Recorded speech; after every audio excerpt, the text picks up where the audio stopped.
ये देखिए दोस्तों, ये अपने हरियाणा के कैथल जिले के मटौर गांव का भाई है रवि। और रूस यूक्रेन युद्ध में इस भाई की मौत हो चुकी है। और आपको बता दें कि जिस तरह से हरियाणा पूरे देश में बेरोजगारी में नंबर 1 आया हुआ है हमारे भारतीय जनता पार्टी की सरकार के चलते, तो रवि भाई भी बेचारा रोजगार की तलाश में रूस गया था। लेकिन इस रवि भाई को जो एजेंट था उसने सेना में भर्ती करवा दिया रूस की में, और वहां पर युद्ध में इनको झोंक दिया गया। और इसके साथ साथ गांव के और भी 5-6 युवक गए थे। और यह रवि भाई बेचारा अभी केवल 22 साल का ही था। लेकिन हमारे हरियाणा में बेरोजगारी इतनी ज्यादा हो गई है कि इसको रोजगार की यहाँ पर मिला नहीं, तो तलाश में रूस तक जाना पड़ा। लेकिन वहां पर तो कुछ और कहकर भेजा गया था जो एजेंट था उसके द्वारा।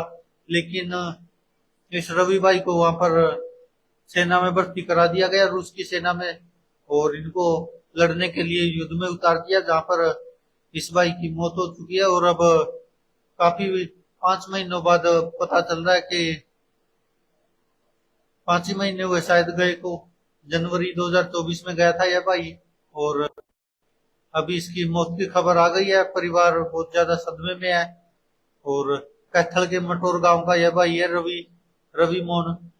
देखिए, आपको पता ही है बेरोजगारी कितनी ज्यादा बढ़ गई है, खासकर अपने हरियाणा में ही। तो क्योंकि पहले आप बात करते थे यूपी बिहार मध्य प्रदेश बड़े बड़े राज्य है कि जहां पर बेरोजगारी हद से ज्यादा है।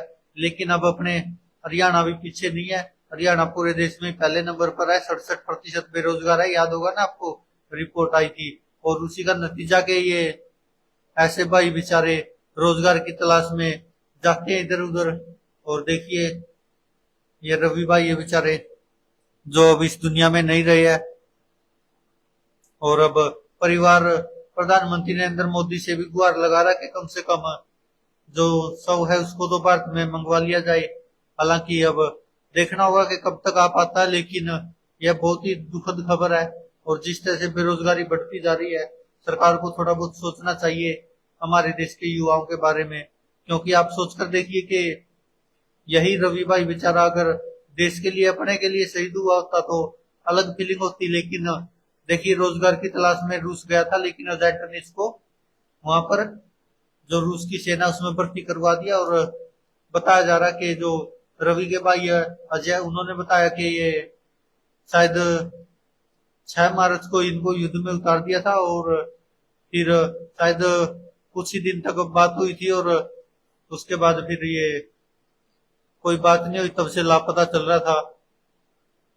और अजय का कहना है कि जब रवि से बात हुई थी तो उनको 6 मार्च को युद्ध में उतारा गया था। और उसके बाद फिर 12 मार्च को रवि से बात हुई थी, तो रवि ने कहा था कि अब फिर हमको दोबारा युद्ध में उतारा जाएगा।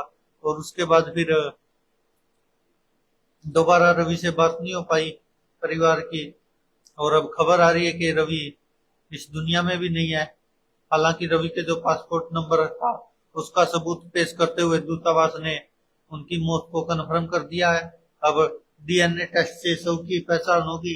अजय का डीएनए टेस्ट होगा, फिर उसका रवि की जो डेड बॉडी होगी उसका डीएनए टेस्ट होगा। उसके बाद ही शायद भारत में शव आएगा। हालांकि जो रवि का भाई है उसने गुहार लगाई है कि प्रधानमंत्री नरेंद्र मोदी इसमें कुछ एक्शन ले, क्योंकि अभी कुछ ही दिन हुए हैं रूस के राष्ट्रपति से प्रधानमंत्री नरेंद्र मोदी गले मिल रहे थे। लेकिन हमारे देश के युवाओं का क्या हाल है आप समझ सकते हैं। वैसे तो ये बड़े बड़े टीवी चैनल बड़े बड़े पत्रकार कहते रहते कि देखिए यही कूटनीति है।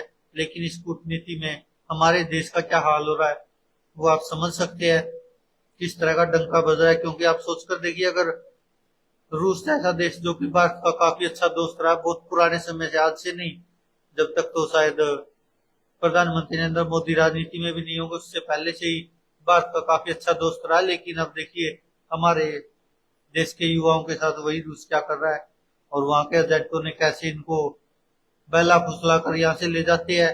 इसको भी रवि भाई को भी ड्राइवर की नौकरी के लिए बुलाया गया था, लेकिन वहां पर सेना में भर्ती करा दिया, और जहां पर रवि की मौत हो चुकी है। क्या बताएं दोस्तों, बेरोजगारी इतनी ज्यादा कि बेचारे युवा सोचते कि किसी तरह घर चल जाए, किसी तरह से कहीं पर भी नौकरी मिल जाए और इसी उम्मीद में शायद विदेश में जाते हैं। और पहले कहा जाता था कि पंजाब के लोग ही ज्यादा विदेश जाते, लेकिन अब हरियाणा के हालात भी वैसे ही होते जा रहे पंजाब जैसे ही, और बेरोजगारी इतनी ज्यादा बढ़ती है तो फिर लोगों को बेचारों को मजबूरी में कहीं ना कहीं जाना ही पड़ता है कि किसी तरह से घर चले, किसी तरह से बेचारे गरीबी से बाहर निकले। लेकिन जो हालात आज के समय में विदेशों में होते जा रहे हैं भारतीयों के, वो कहीं ना कहीं सही नहीं है। और आपको याद होगा अभी पीछे से सरकार भी भेज रही थी इजराइल हरियाणा के युवाओं को, याद होगा, कि नौकरी के लिए। लेकिन आप समझ ही सकते हैं, जहां पहले से ही युद्ध चला हुआ हो उनके उन देशों में जाकर क्या ही मिल जाएगा। और यह पहला नहीं है रवि भाई, इससे पहले भी आपने देखा होगा बहुत सारी वीडियोस वायरल हुई थी, जो लोग ऐसे ही एजेंटों के चक्कर में फंस के बेचारे विदेश जाते हैं और वहां पर उनको, इजराइल में भी आपको याद ही होगा किस तरह से युद्ध में झोंक दिया जाता है। और अभी रूस में भी ऐसा ही कुछ हो गया। और ये एक बड़ी ही दुखद खबर है दोस्तों। बोलना तो बहुत कुछ था इस पर, लेकिन छोड़ो।